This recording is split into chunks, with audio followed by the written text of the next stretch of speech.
আমার প্রিয় দেশবাসী, নমস্কার। আজ চলেই এলো সেই দিন যার অপেক্ষা আমরা সবাই করছিলাম সেই ফেব্রুয়ারি থেকে। আমি মন কি বাতের মাধ্যমে আবার আপনার মাঝে নিজের পরিবারের মানুষদের মধ্যে এলাম। খুব সুন্দর একটা উক্তি, ইতি বিদা পুনর্মিলনায়। এর অর্থ ততটাই সুন্দর। আমি বিদায় নিচ্ছি আবার মিলিত হওয়ার জন্য। এই ভাবনা নিয়েই ফেব্রুয়ারিতে আমি আপনাদের বলেছিলাম যে নির্বাচনে ফলাফল বেরোনোর পর আবার মিলিত হব। আর আজ মন কি বাত নিয়ে আমি আবার আপনাদের মধ্যে উপস্থিত হয়েছি। আশা করি আপনারা সবাই ভালো আছেন, বাড়িতে সবার স্বাস্থ্য ভালো আছে। আর এখন তো বর্ষাও এসে গিয়েছে। আর যখন বর্ষা আসে তখন মনও খুশি হয়ে ওঠে। আজ থেকে আবার একবার মন কি বাতে এমন সব দেশবাসীদের নিয়ে আলোচনা করব যারা নিজেদের কাজের মাধ্যমে সমাজে, দেশে পরিবর্তন আনছেন। আমরা আলোচনা করব আমাদের সমৃদ্ধ সংস্কৃতি নিয়ে, গৌরবময় ইতিহাস নিয়ে, আর বিকশিত ভারত গঠনের প্রয়াস নিয়ে। বন্ধুরা, ফেব্রুয়ারি থেকে আজ অবধি যখনই মাসের শেষ রবিবার এগিয়ে আসত, তখন আপনাদের সঙ্গে এই আলাপ আলোচনার অভাব বোধ হতো আমার।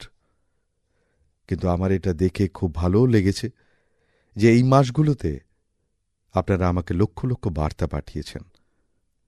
মন কি বাত বেতার অনুষ্ঠান হয়তো বন্ধ ছিল কয়েক মাস, কিন্তু মন কি বাতের যে স্পিরিট ছড়িয়ে রয়েছে দেশে, সমাজে, প্রত্যেক দিন ভালো কাজ, নিঃস্বার্থ ভাবনা থেকে করা কাজ, সমাজের উপর সদর্থক প্রভাব ফেলা কাজ নিরন্তর ঘটে চলেছে।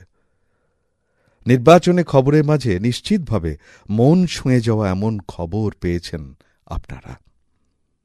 বন্ধুরা, আমি আজ সমগ্র দেশবাসীকে ধন্যবাদ জানাই, কারণ তাঁরা আমাদের সংবিধান এবং দেশের গণতান্ত্রিক ব্যবস্থার প্রতি নিজেদের অটুট বিশ্বাস পুনরায় বজায় রেখেছেন। 2024 নির্বাচন বিশ্বের সর্ববৃহৎ নির্বাচন ছিল। পৃথিবীর কোনো দেশে এত বড় নির্বাচন কখনো হয়নি, যেখানে 65 কোটি মানুষ ভোট দিয়েছেন।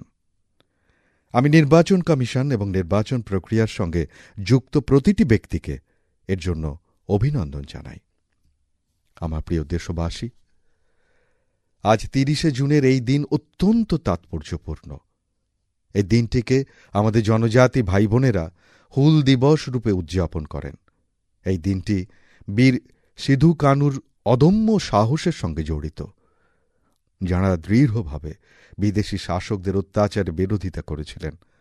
বীর সিধু কানু হাজার হাজার সাঁওতালি সাথীদের একত্রিত করে ইংরেজদের সঙ্গে মরণপণ লড়াই করেছিলেন। আপনারা জানেন এটি কবে ঘটেছিল? 1855 সালে, অর্থাৎ 1857 সালের ভারতের প্রথম স্বাধীনতা সংগ্রামেরও 2 বছর আগে এটি সংগঠিত হয়। তখন ঝাড়খণ্ডের সাঁওতাল পরগনায় আমাদের জনজাতি ভাই বোনেরা বিদেশি শাসকদের বিরুদ্ধে অস্ত্র তুলে নিয়েছিল। ইংরেজরা আমাদের সাঁওতালি ভাই বোনদের উপর প্রভূত অত্যাচার করত, তাঁদের উপর বহু নিষেধাজ্ঞাও জারি করেছিল। এই লড়াইতে অবিস্মরণীয় বীরত্ব প্রদর্শন করে বীর সিধু ও কানু শহীদ হয়েছিলেন। ঝাড়খণ্ডের এই অমর ভূমিপুত্রদের আত্মবলিদান আজও দেশবাসীকে প্রেরণা যোগায়।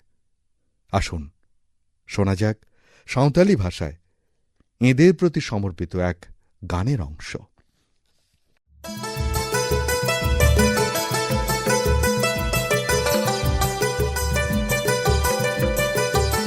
सीधा कानू बोल बुया मनावे 29 जन जहाँ दिसमरिया मरंग हुलो सांताल हुलका सांताल हुलो आंदोड़ लेना इंग्रे कानून भंगोड़ लेना जुमे बंजो एसपीटी अकेला गोयना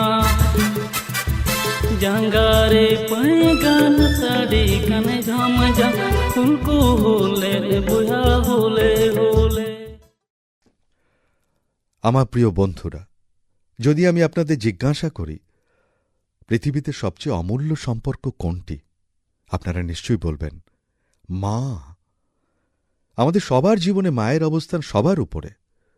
মা সব দুঃখ সহ্য করেও নিজ সন্তানদের লালন পালন করেন। প্রতিটি মা নিজের সন্তানদের উপর সব রকম স্নেহ বর্ষণ করেন।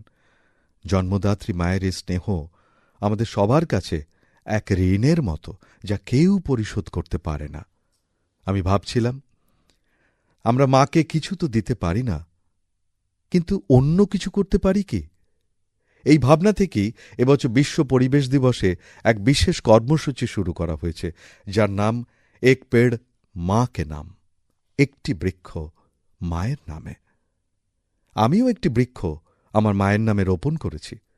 আমি সব দেশবাসীর কাছে, পৃথিবীর সমস্ত দেশের সব মানুষের কাছে এই আবেদন রাখছি যে নিজের মায়ের সঙ্গে বা মায়ের নামে একটি গাছ অবশ্যই লাগান। আর আমি অত্যন্ত আনন্দিত এই দেখে যে মায়ের স্মৃতিতে বা তাঁকে সম্মান জানিয়ে গাছ লাগানোর এই কর্মসূচি দ্রুত গতিতে অগ্রসর হচ্ছে।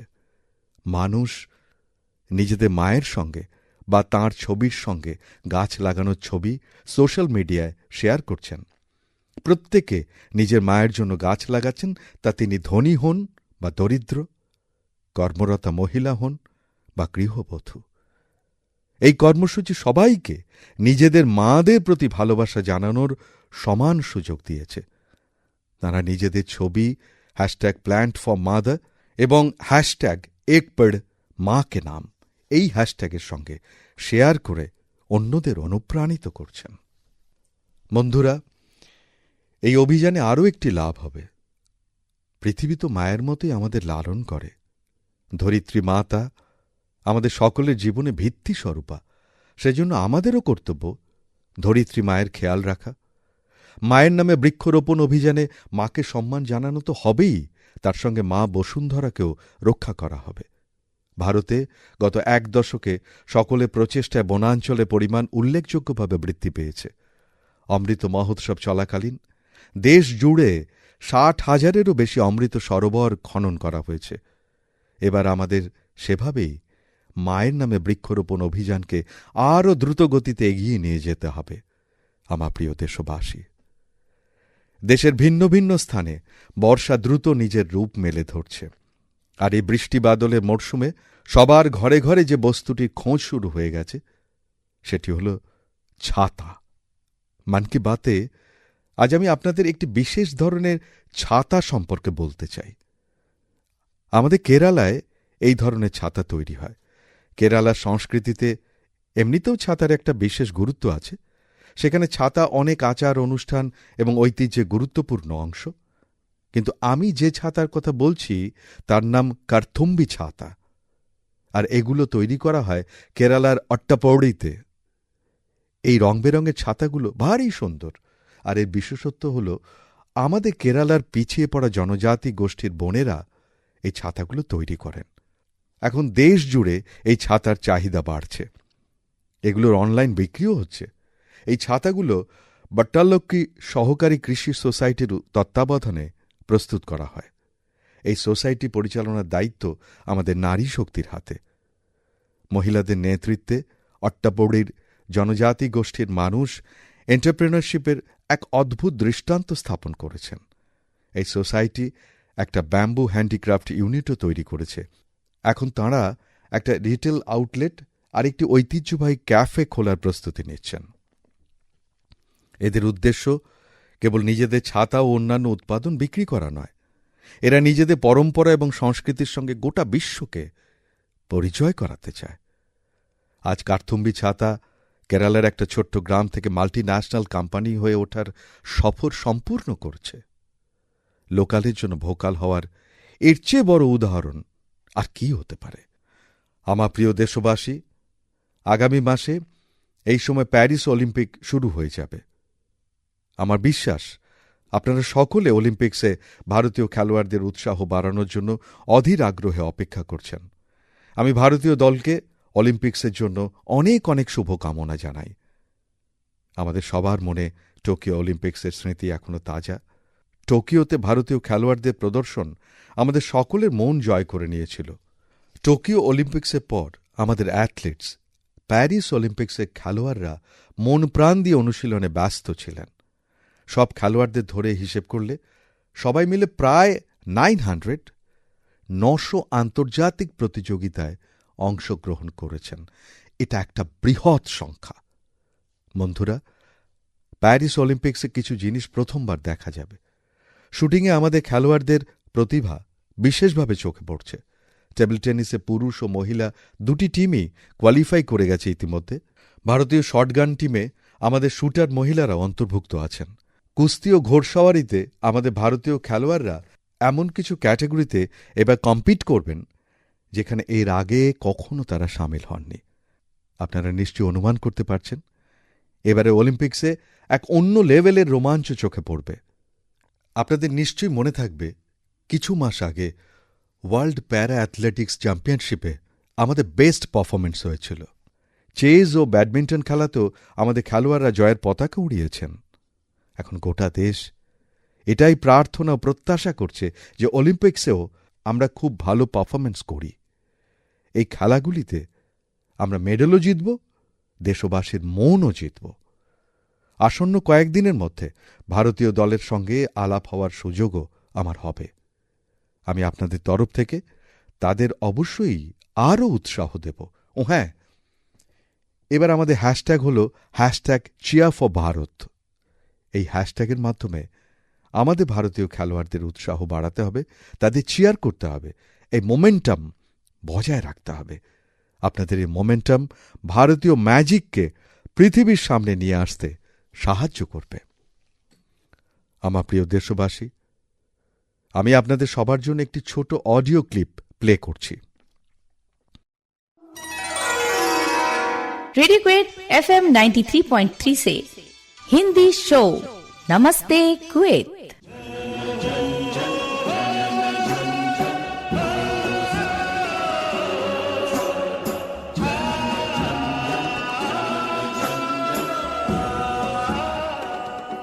एक ऐसा कार्यक्रम जिसमें हम बात करेंगे कुवैत भारत संबंध के बारे में, कुवैत भारत संस्कृति के बारे में और उस रिश्ते के बारे में जो दोनों देशों को अलग अलग क्षेत्रों में जोड़ता है।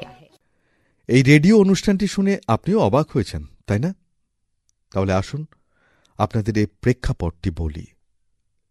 আসলে এটি কুয়েত রেডিওর একটি অনুষ্ঠানের ক্লিপ। এখন আপনি ভাবতেই পারেন, যেখানে কুয়েতের কথা হচ্ছে সেখানে হিন্দি কোথা থেকে এলো। আসলে কুয়েত সরকার তার ন্যাশনাল রেডিওতে একটি বিশেষ অনুষ্ঠান শুরু করেছে, তাও আবার হিন্দিতে। এটি কুয়েত রেডিওতে প্রতি রবিবার আধ ঘণ্টার জন্য সম্প্রচারিত হয়। এতে ভারতীয় সংস্কৃতির বিভিন্ন দিক তুলে ধরা হয়। আমাদের চলচ্চিত্র ও কলা জগতের সম্পর্কিত খবরাখবর সেখানে বসবাসকারী ভারতীয় সম্প্রদায়ের মধ্যে খুব জনপ্রিয়। আমাকে এও বলা হয়েছে, কুয়েতের স্থানীয় জনগণও এতে ব্যাপক আগ্রহ প্রকাশ করছেন। আমি কুয়েত সরকার ও সেখানকার জনগণকে আন্তরিক ধন্যবাদ জানাই, যারা এই অভিনব উদ্যোগটি নিয়েছেন। বন্ধুরা, সারা বিশ্বে যেভাবে আমাদের সংস্কৃতিকে মহিমান্বিত করা হচ্ছে, তাতে কোন ভারতীয় খুশি হবেন না? যেমন ধরুন, এবছরে মে মাসে তুর্কমেনিস্তানের জাতীয় কবির ৩০০তম জন্মবার্ষিকী পালিত হল। এ উপলক্ষে তুর্কমেনিস্তানের রাষ্ট্রপতি বিশ্বের ২৪ জন বিখ্যাত কবির মূর্তি উন্মোচন করেন। এই মূর্তিগুলোর মধ্যে একটি গুরুদেব রবীন্দ্রনাথ ঠাকুরের। এটি গুরুদেবের সম্মান এবং ভারতের সম্মান। একইভাবে জুন মাসে দুটি ক্যারিবিয়ান দেশ সুরিনাম এবং Saint Vincent and Grenadines Indian হেরিটেজকে পূর্ণ উদ্যম এবং উৎসাহের সঙ্গে উদযাপন করে। প্রতি বছর ৫ই জুনকে ইন্ডিয়ান অ্যারাইভাল ডে এবং প্রবাসী দিবস হিসেবে পালন করেন সুরিনামে বসবাসকারী ভারতীয়রা। এখানে তো হিন্দির সঙ্গে ভোজপুরি ভাষাও প্রচলিত। সেন্ট ভিনসেন্ট এবং গ্রেনাডিনসে বসবাসকারী ভারতীয় বংশোদ্ভূত ভাই বোনেদের সংখ্যা প্রায় ৬,০০০। তাঁরা সবাই তাঁদের ঐতিহ্য নিয়ে খুব গর্বিত। ১ জুন তাঁরা সকলে যে উৎসাহ ও আড়ম্বরের সঙ্গে ইন্ডিয়ান অ্যারাইভাল ডে উদযাপন করেছে, তা তাদের অনুভূতির সুস্পষ্ট প্রতিফলন। যখন সারা বিশ্বে ভারতীয় ঐতিহ্য এবং সংস্কৃতির প্রসার ঘটে, তখন প্রত্যেক ভারতবাসী গর্ববোধ করেন। বন্ধুরা, সারা বিশ্ব এ মাসে ১০ম যোগ দিবস উদযাপন করেছে পূর্ণ উদ্যম এবং উদ্দীপনার সঙ্গে। জম্মু ও কাশ্মীরের শ্রীনগরে আয়োজিত যোগ কর্মসূচিতে আমিও অংশ নিয়েছিলাম। কাশ্মীরের যুবকদের পাশাপাশি মা ও বোনেরাও যোগ দিবসে উৎসাহের সঙ্গে অংশ নিয়েছিলেন। যোগ দিবসের আয়োজন যতই এগিয়ে চলেছে ততই নতুন নতুন রেকর্ড তৈরি হচ্ছে। সারা বিশ্বে যোগ দিবসে প্রভূত সাড়া পাওয়া গেছে। সৌদি আরবে প্রথমবার একজন মহিলা হাল হানফ সাদজি কমন যোগা প্রোটোকলকে লিড করেছেন। এই প্রথম কোনো সৌদি নারী কোনো মেইন যোগা সেশনে ইনস্ট্রাক্ট করলেন। ইজিপ্টে এবছর যোগ দিবসে একটি ফটো কম্পিটিশনের আয়োজন করা হয়েছিল। নীল নদের তীরে, রেড সিয়ের বিচেসে এবং পিরামিডের সামনে যোগব্যায়াম করছে এমন লক্ষাধিক লোকের ছবি খুব জনপ্রিয় হয়েছে। আমাদের মার্বেল বুদ্ধ স্ট্যাচুর জন্য প্রসিদ্ধ মায়ানমারের মারাউইজা প্যাগোডা কমপ্লেক্স সারা বিশ্বে বিখ্যাত। এখানেও ২১শে জুন একটি চমৎকার যোগা সেশনের আয়োজন করা হয়েছিল। বাহরিনে বিশেষভাবে সক্ষম শিশুদের জন্য একটি স্পেশাল ক্যাম্পের আয়োজন করা হয়েছিল। শ্রীলঙ্কায় ইউনেস্কো হেরিটেজ সাইটের জন্য বিখ্যাত গ্যালফোর্টেও একটি স্মরণীয় যোগা সেশন হয়েছিল। আমেরিকার নিউ ইয়র্কের অবজারভেশন ডেকেও মানুষ যোগব্যায়াম করেছে। মার্শাল আইল্যান্ডে প্রথমবারের মতো বৃহৎ পরিসরে আয়োজিত যোগ দিবসের কর্মসূচিতেও রাষ্ট্রপতি অংশগ্রহণ করেছেন। ভুটানের থিম্পুতে একটি বড় যোগ দিবসের অনুষ্ঠানের আয়োজন করা হয়েছিল, যেখানে আমার বন্ধু প্রধানমন্ত্রী তোবকে অংশগ্রহণ করেন।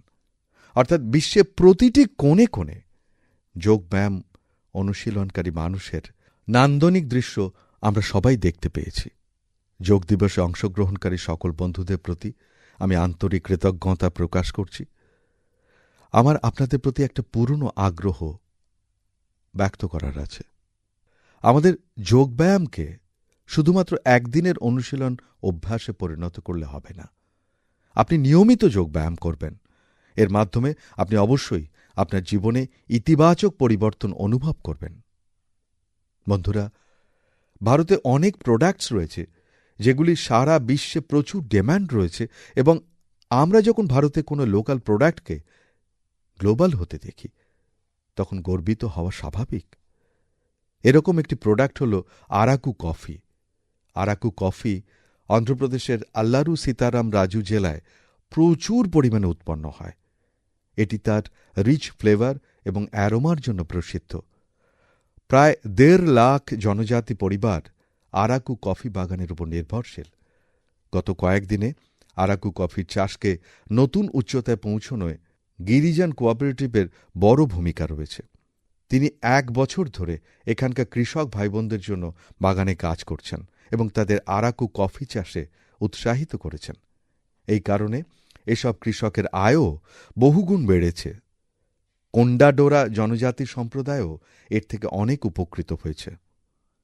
রোজগারের পাশাপাশি সম্মানের জীবনও পাচ্ছেন তাঁরা। আমার মনে আছে, একবার আমি অন্ধ্রপ্রদেশের মুখ্যমন্ত্রী চন্দ্রবাবু নাইডুজির সঙ্গে বিশাখাপত্তনমে এই কফির স্বাদ নেওয়ার সুযোগ পেয়েছিলাম। এর টেস্ট নিয়ে কোনো প্রশ্ন নয়, অসাধারণ হয় এই কফি। আরাকু কফি অনেক গ্লোবাল অ্যাওয়ার্ডসও পেয়েছে। দিল্লিতে আয়োজিত G20 সম্মেলনেও এই কফি জনপ্রিয় হয়ে ওঠে। সুযোগ পেলেই আপনারাও আরাকু কফি উপভোগ করুন। বন্ধুরা, লোকাল প্রোডাক্টকে গ্লোবাল বানাতে আমাদের জম্মু কাশ্মীরের মানুষেরও পিছিয়ে নেই। বিগত মাসে জম্মু কাশ্মীর যা করে দেখিয়েছে তা সমগ্র দেশের জন্য একটা উদাহরণ। এখানকার পুলওয়ামার স্নো পিজের প্রথম উৎপাদন লন্ডন পাঠানো হয়েছে। কিছু মানুষের এই বুদ্ধির উদ্রেক হয় যে কাশ্মীরে উৎপন্ন হওয়া এক্সোটিক ভেজিটেবলসগুলোকে দুনিয়ার মানচিত্রে নিয়ে আসা হোক। ব্যাস, তারপর আর কি। চাকুরা গ্রামের আব্দুল রশিদ মির্জি এর জন্য সকলের আগেই এগিয়ে এসেছিলেন। উনি গ্রামের অন্য কৃষকদের জমি নিয়ে একসঙ্গে চাষ করার কাজ শুরু করেছিলেন এবং দেখতে দেখতে স্নো পিজ লন্ডন পর্যন্ত পৌঁছতে শুরু করে। এই সাফল্য জম্মু কাশ্মীরে মানুষের উন্নতির ক্ষেত্রে নতুন দিশা দেখায়। আমাদের দেশে এমন অভিনব পণ্যের অভাব নেই। আপনারা এমন প্রোডাক্টের কথা #myproductsmypride এর সঙ্গে অবশ্যই শেয়ার করুন। আমি এই বিষয়ে আগামী মন কি বাতেও আলোচনা করব। मम प्रियाः देशवासिनः अद्य अहं किंचित चर्चा संस्कृत भाषायाम आरभे। আপনারা ভাবছেন যে মন কি বাত অনুষ্ঠানে হঠাৎ সংস্কৃত বলছি কেন আমি। এর কারণ আজ সংস্কৃত ভাষার সঙ্গে যুক্ত একটি বিশেষ দিন। আজ ৩০শে জুন আকাশবাণী সংস্কৃত বুলেটিন তার সম্প্রচারে ৫০ বছর পূর্ণ করছে। ৫০ বছর ধরে ক্রমাগত এই বুলেটিন অনেক মানুষকে সংস্কৃত ভাষার সঙ্গে যুক্ত করে রেখেছে। আমি অল ইন্ডিয়া রেডিও পরিবারকে অভিনন্দন জানাচ্ছি। বন্ধুরা, সংস্কৃত ভাষা ভারতে প্রাচীন জ্ঞান এবং বিজ্ঞানের উন্নতির ক্ষেত্রে বড় ভূমিকা পালন করেছে। এটা বর্তমান সময়ের দাবি যে আমরা সংস্কৃত ভাষাকে সম্মান করব এবং একে নিজেদের প্রাত্যহিক জীবনের সঙ্গেও যুক্ত করব। আজকাল বেঙ্গালুরুর কিছু মানুষ এমনই এক প্রচেষ্টায় মেতেছেন। বেঙ্গালুরুতে একটি পার্ক রয়েছে, কব্বান পার্ক। এই পার্কে এখানকার লোকেরা এক নতুন প্রথা শুরু করেছেন। এখানে সপ্তাহে একদিন প্রতি রবিবার শিশু, যুবক যুবতী এবং বয়স্করা নিজেদের মধ্যে সংস্কৃত ভাষায় কথা বলেন। শুধু তাই নয়, এখানে তর্ক বিতর্কের বিভিন্ন সেশন সংস্কৃত ভাষায় আয়োজন করা হয়। এদের এই উদ্যোগের নাম সংস্কৃত উইকেন্ড। ওয়েবসাইটের মাধ্যমে সমষ্টি গুব্বির সদস্যরা শুরু করেছিল এটা। মাত্র কিছুদিন আগে শুরু হওয়া এই উদ্যোগ দেখতে দেখতে বেঙ্গালুরুবাসীর কাছে বেশ জনপ্রিয় হয়ে উঠেছে।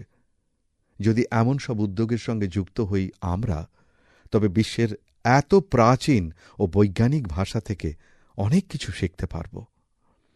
আমার প্রিয় দেশবাসী, মন কি বাতের এই পর্বে আপনাদের সঙ্গে যোগ দিতে পেরে ভালো লাগছে।